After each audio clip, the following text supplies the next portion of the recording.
सच्चे दरबार की। वास्तव में शिष्यत्व की यात्रा मैं से तू होने की यात्रा है। इस यात्रा में जो खुद को बचाने का प्रयास करेगा वो खुद को खो देगा, लेकिन जो खुद को गुरु महाराज जी के चरणों में अर्पित कर देगा वो महाराज जी को पा लेगा। हम स्व को साथ लेकर अपने आराध्य तक नहीं पहुंच सकते। स्व का अर्पण ही तो सच्चा शिष्यत्व है और सच्ची गुरु पूजा। गुरु शिष्य के जीवन में भांति भांति की परिस्थितियों को, परीक्षाओं को निर्मित करते हैं। जानते हैं क्यों? आइए गुरुदेव सर्वश्री आशुतोष महाराज जी से पूछते हैं। एक बार महाराज श्री से जानना चाहा, महाराज जी जीवन में परिस्थितियां, परीक्षाएं क्यों आती हैं? महाराज श्री ने कहा, क्योंकि मैं तुम लोगों को घड़ना चाहता हूं, सुंदर आकार देना चाहता हूं। इसलिए परीक्षाएं, परिस्थितियां तो प्रसव पीड़ा की तरह हुआ करती हैं। मैं चाहता हूं कि अब तुम में से तुम नहीं, तुम में से मैं जन्म लूं। गुरु महाराज जी हमें अपनी अभिव्यक्ति बनाना चाहते हैं, पर प्रश्न है, क्या हम गुरु महाराज जी की अभिव्यक्ति बनना चाहते हैं? क्या हम मैं से तू होना चाहते हैं? यदि आज यह उत्तर हां में है तो एक बात जरूर कहना चाहूंगी। चाहने में और होने में जो सबसे बड़ी बाधा है वो मैं है। एक बार गुरुदेव सर्वश्री आशुतोष महाराज जी अपने कुछ साधक शिष्यों के साथ बैठे, उनकी साधकता दृढ़ कैसे हो इस पर चर्चा कर रहे थे। महाराज श्री ने एक प्रश्न किया, भक्ति के मार्ग में सबसे बड़ी बाधा क्या है जो भक्ति के अस्तित्व की चूल्हे हिला देती हैं? सभी मौन थे। महाराज श्री ने बुलंद स्वर में कहा, अहंकार भक्ति के मार्ग की सबसे बड़ी बाधा है। अहंकार सभी विकारों का जनक है। महाराज श्री ने कहा, आपने कबीर का वह श्लोक नहीं सुना? तिमिर गया रवि देखते, कुमति गई गुरु ज्ञान, सुमति गई अति लोभते, भक्ति गई अभिमान। तिमिर अर्थात अंधकार रवि को देखते ही गायब हो जाता है। ठीक ऐसे ही जो कुमति है वो गुरु के ज्ञान से नष्ट हो जाती है। जितना सच यह है उतना सच यह भी है कि अधिक लालच व लोभ से सुमति चली जाती है और अभिमान से भक्ति विनष्ट हो जाती है। भक्ति तो अनमोल रत्न है, जो मिट जाए उसे मिल जाए। महाराज श्री ने कहा, समझे, मुझ तक पहुंचने का एक ही मार्ग है, एक ही सूत्र है, स्वयं को मिटाना होगा, दूसरा कोई विकल्प ही नहीं है।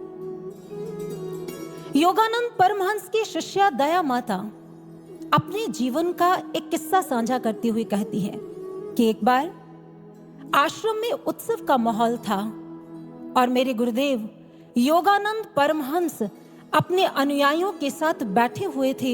हर बात पर जोरदार ठहाके लग रहे थे, मानो हवा में मस्ती भरी रवानगी थी। और मैं हॉल की दीवार के साथ खड़ी सारा दृश्य देख रही थी। तभी मैंने देखा मेरे गुरुदेव एकदम बच्चे बन गए और उन्होंने सामने मेज से एक पेपर उठाया और उसे मोड़ना शुरू कर दिया। देखते ही देखते उन्होंने एक डंस कैप, अमेरिकी टोपी बना दी। जो पहने वही जोकर लगे। लेकिन मास्टर आज किसे जोकर बनाना चाहते हैं? इस हॉल में सबसे कम उम्र की तो मैं ही हूं, कहीं मुझे तो नहीं? दया कहती है कि मेरे दिमाग के जो घोड़े हैं वो दौड़ने लगे। मैं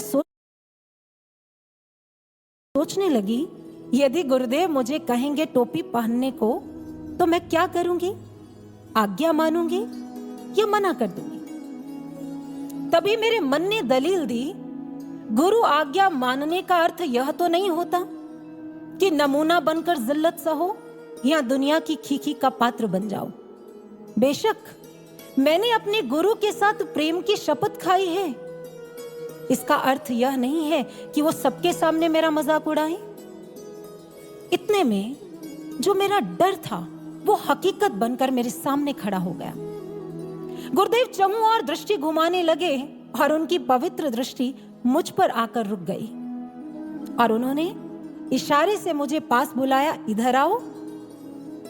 मैंने जल्दी से ना में सिर हिला दिया। गुरुदेव मुस्कुराए, उन्होंने कहा, इधर आओ। मैंने फिर ना कर दिया। गुरुदेव मौन थे और मेरा अहंकार भी शिला के समान कठोर हो चुका था। गुरुदेव बोले, दया तुमसे कह रहा हूं, इधर आओ। मैंने कहा, नहीं गुरुदेव, मैं नहीं आ सकती। गुरु मौन हो गए, आंखें गंभीर हो गई और शांत स्वर में उन्होंने सभी को हॉल से बाहर जाने के लिए कहा। मैं जल्दी से उठकर बाहर जाने लगी तो गुरुदेव बोले, तुम नहीं, तुम रुको। जैसे ही सारे लोग हॉल से बाहर चले गए, एक घनघोर गर्जना का स्वर उभरा जो मेरे गुरुदेव का था। दया, ऐसे ही अहंकार में बंधी रहोगी, छोटी छोटी बातों से परेशान हो जाओगी। उसने क्या कह दिया, वो क्या कहेगा, इन्हीं बातों में उलझी रहोगी तो याद रखना, ना तो तुम गुरु के धाम का आनंद ले पाओगी और ना ही ईश्वर के धाम का। ऐसा बंद बंद कुंठित जीवन जीना है तुम्हें। आज मुझे मेरे मास्टर की झिड़की में भी प्रेम दिखा, चिंता दिखी मेरे लिए। गुरुदेव बोले, मेरा मकसद तुम्हें टोपी पहनाना नहीं था, मेरा मकसद तुम्हारे मन को समझाना था। मेरे सानिध्य में घटने वाली कोई भी घटना साधारण कैसे हो सकती है। दया, याद रखना, भले ही सारा संसार तुम्हारी वाहवाही में लगा हो और तुम्हें प्रशंसक दृष्टि से निहारता हो, लेकिन यदि तुम्हारा गुरु तुम पर प्रसन्न ही नहीं है तो समझ लेना तुम जीवन की बाजी हार गई हो। और इसके विपरीत, भले ही सारा संसार तुम्हारे विरुद्ध मोर्चा खोल दे, तुम पर तोहमतें लगाए, तुम्हें व्यंग बाणों से छलनी कर दे, तुम्हारी अवहेलना करे, लेकिन तुम्हारा गुरु तुम पर प्रसन्न है, तुमने गुरु को पा लिया, उनके प्रेम को पा लिया, तो समझ लेना तुमने सब पा लिया। इसलिए गुरु को देखो, गुरु के लिए जियो, गुरु के लिए स्वयं को मिटा दो। दया, गुरु के लिए स्वयं को मिटा दो। गुरु हमें मिटा हुआ देखना चाहते हैं, लेकिन जितना कहना आसान है, मिटना उतना ही कठिन होता है। मैं से तू होना आसान नहीं है। शीस उतारे हाथ से सहज आस की नाही, सहज आस की नाही, खांड खाने को नाही।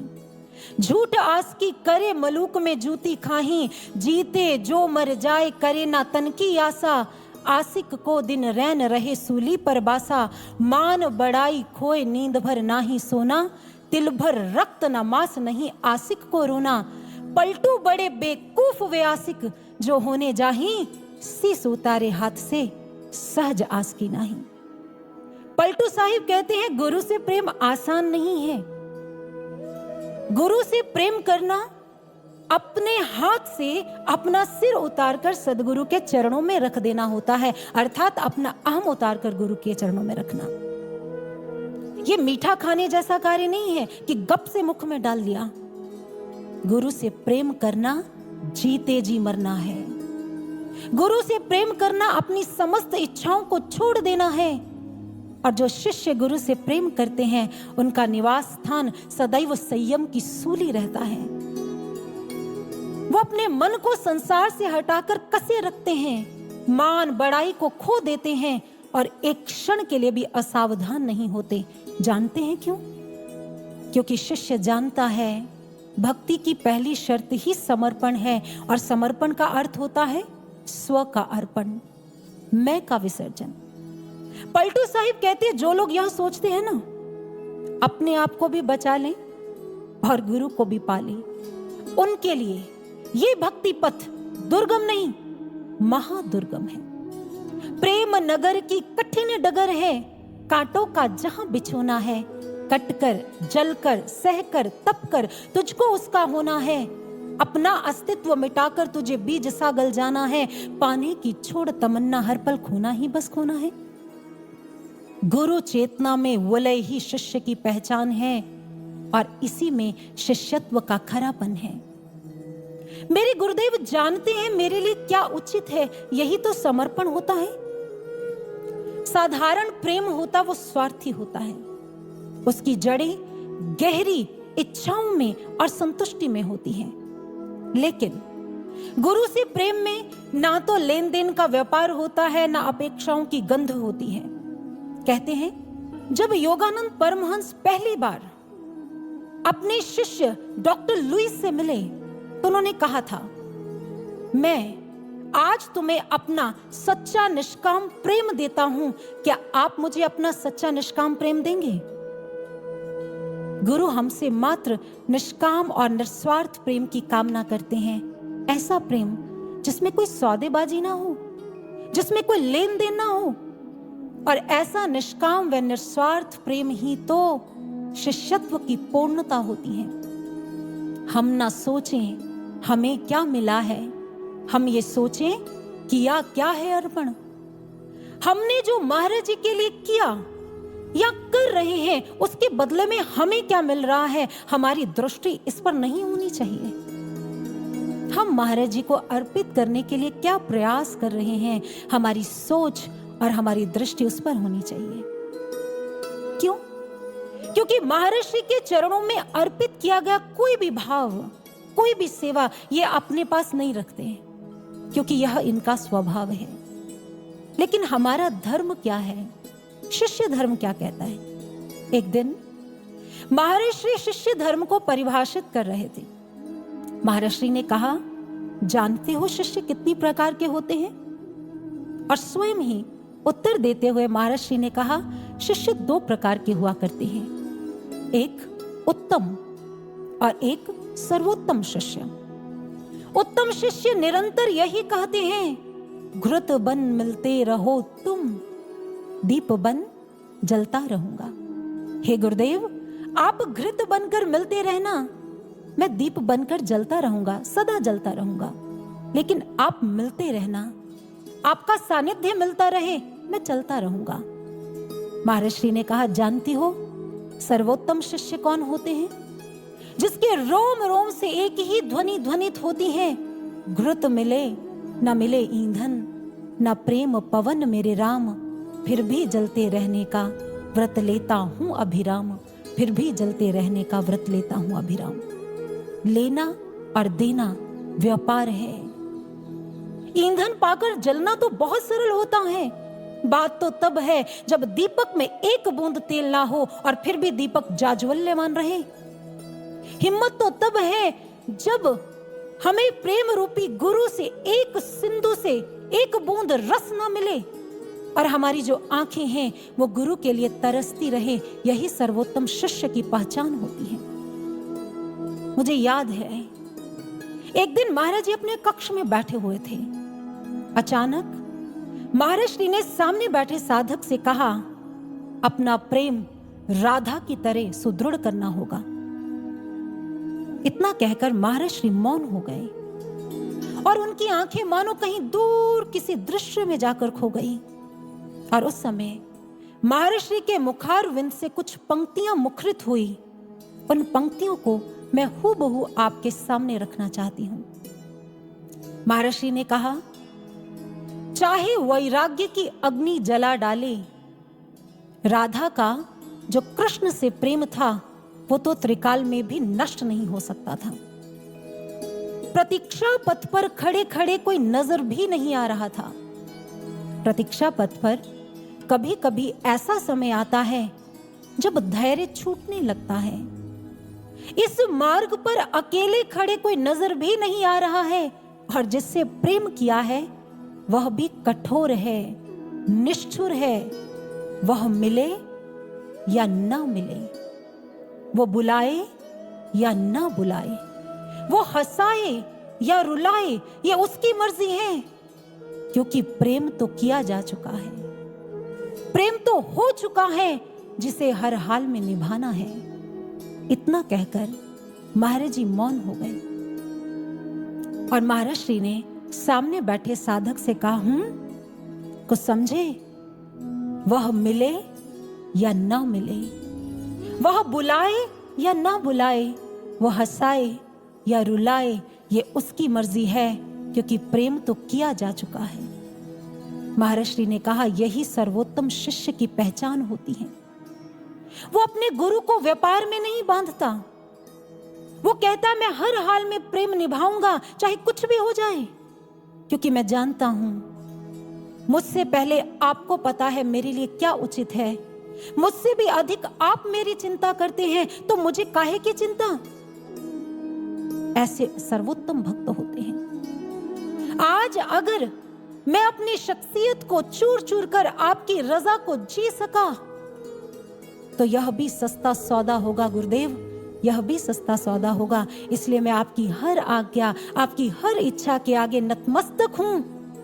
भले वो आज्ञा, वो इच्छा मुझे मेरे अनुकूल लगे या प्रतिकूल लगे। गुरु शिष्य को अपने प्रेम के साथ इस कदर गूंथते चले जाते हैं कि फिर शिष्य को अपने गुरु के अतिरिक्त अपना अस्तित्व ही बेमायने लगने लग जाता है।